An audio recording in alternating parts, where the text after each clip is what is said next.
ஈடிக்கும் பயப்பட மாட்டோம், மோடிக்கும் பயப்பட மாட்டோம்னு சொல்றது வந்து சும்மா கேமராக்கு முன்னாடி சொன்னா போறாது. அதாவது ஈடிக்கு முன்னாடி போயிட்டு தம்பிங்களை கூப்பிட்டு நீங்க நிக்க வச்சு ஈடிக்கு பயப்பட மாட்டோம் அப்படின்னு சொல்லி இருக்கணும். மோடிக்கு பயப்பட மாட்டோம்ன்றது வந்து தன் மகனையும் அந்த தம்பிகளையும் நேரா கூப்பிட்டு போயிட்டு எங்க தம்பிகள் வந்து எதுவுமே தப்பு செய்யலன்றது வந்து ஆதாரபூர்வமாக அங்க நீங்க காமிச்சிட்டு அதை நிரூபிச்சிருக்கணும். அது மோடிக்கு பயப்பட மாட்டோம் அப்படின்னு சொல்லிட்டு. ஆனா வந்து தம்பிகள் எல்லாம் ஓடி ஒளிஞ்சுட்டு இருக்காங்க. இவர் மட்டும் வீரவசனம் வந்து கேமராக்கு முன்னாடி பேசுறது வந்து அது யாரும் ஏற்றுக்கொள்ள மாட்டாங்க. இங்க இருக்கிற எல்லாருக்குமே எல்லா மக்களுக்குமே தெரியும் எவ்வளவு வந்து இது இந்த டாஸ்மாக் ஊழல் எப்படி நடந்திருக்கு, இந்த 300 கோடி வீடு எப்படி கட்டியிருக்காங்க, இந்த என்ன சொல்றது நடிகைகளுக்கு எல்லாம் எவ்வளவு காசு கொடுத்துருக்காங்க, வாட்சுக்கு எவ்வளவு காசு செலவழிச்சிருக்காங்க அப்படின்றது. அதாவது மக்கள் பத்தி கவலை இல்லை.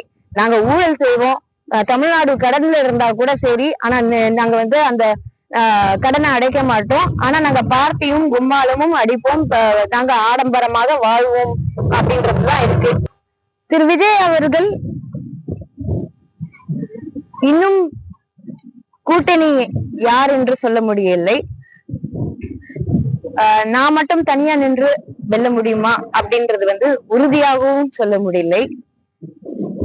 ஆனால் டிவிகே மட்டும்தான் ஆட்சிக்கு வரும் அப்படின்றது வந்து சொல்வது வந்து ஒரு என்ன சொல்றது, தன் தொண்டர்களுக்கு ஒரு ஊக்குவிக்கக்கூடிய ஒரு விஷயமாக தான் நான் பாக்குறேன். கண்டிப்பாக ஒரு கரெக்டான நிலை எடுக்கணும். எடுத்தாதான் நம்ம வந்து ஆட்சிக்கு வருவோமான்னு உறுதி வந்து வரும்.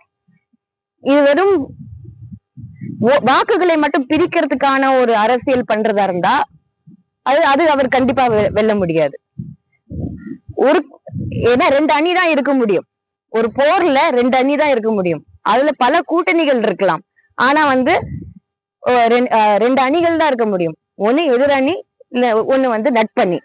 யார் உங்களோட நட்பணின்றது அவர் தான் தேர்ந்தெடுக்க வேண்டும். ஓட்டு பிரிக்கும் அரசியல்ல நீங்க ஈடுபட்டால் அது கண்டிப்பா நீங்க வெல்ல போகுவதில்லை அப்படின்றதுதான் உண்மை. விஜய் வந்து 2026 முதல்வர் நம்பிக்கையா மூடம்? அது எல்லாரோட ஆசை அப்படின்னு சொல்றேன். அரசியல் என்பது வேறு, சினிமா துறை என்பது வேறு. அரசியல் என்பதை நானும் சினிமா துறையில சேர்ந்த ஒரு பெண் தான். பல பேர் இன்னைக்கு சினிமா துறையில இருந்து வந்திருக்காங்க.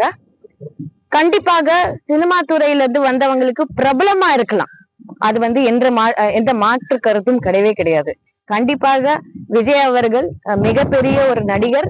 அவரு வந்து சில நல்ல விஷயங்கள் செஞ்சிருக்காரு.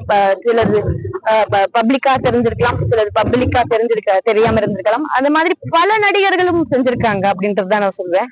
அந்த வகையில அவர் அரசியல்ல வந்தது ஒரு நல்ல விஷயம். ஆனா அது வந்து வாக்கா மாறுமா அப்படின்றது வந்து பெரிய கேள்விக்குறி. ஏன்னா அதுக்கு ஒரு எக்ஸாம்பிளோ ஒரு ரிப்போர்ட் கார்டோ அது விஜய்க்கு இல்ல அப்படின்ற, விஜய் சாருக்கு இல்ல அப்படின்றதா சொல்லுவேன். அவருடைய வருகை வந்து யாருடைய ஓட்ட பிரிக்கும்? கண்டிப்பா திமுகவோட ஓட்டு தான். ஏன்னா இன்னைக்கு வந்து மக்கள் அனைவரும் அதிருப்தியில இருக்காங்க. கண்டிப்பாக அது வந்து அவரு பிரிப்பாரோ இல்லையோ, கண்டிப்பாக இது எல்லாமே வந்து அனைத்து இந்திய அண்ணா திராவிட முன்னேற்ற கழகத்துக்கு தான் இது வந்து சாதகமாக அமையும். ஏன்னா மக்களோட விரக்தி வந்து ரொம்ப ரொம்ப ஜாஸ்தியா இருக்கு.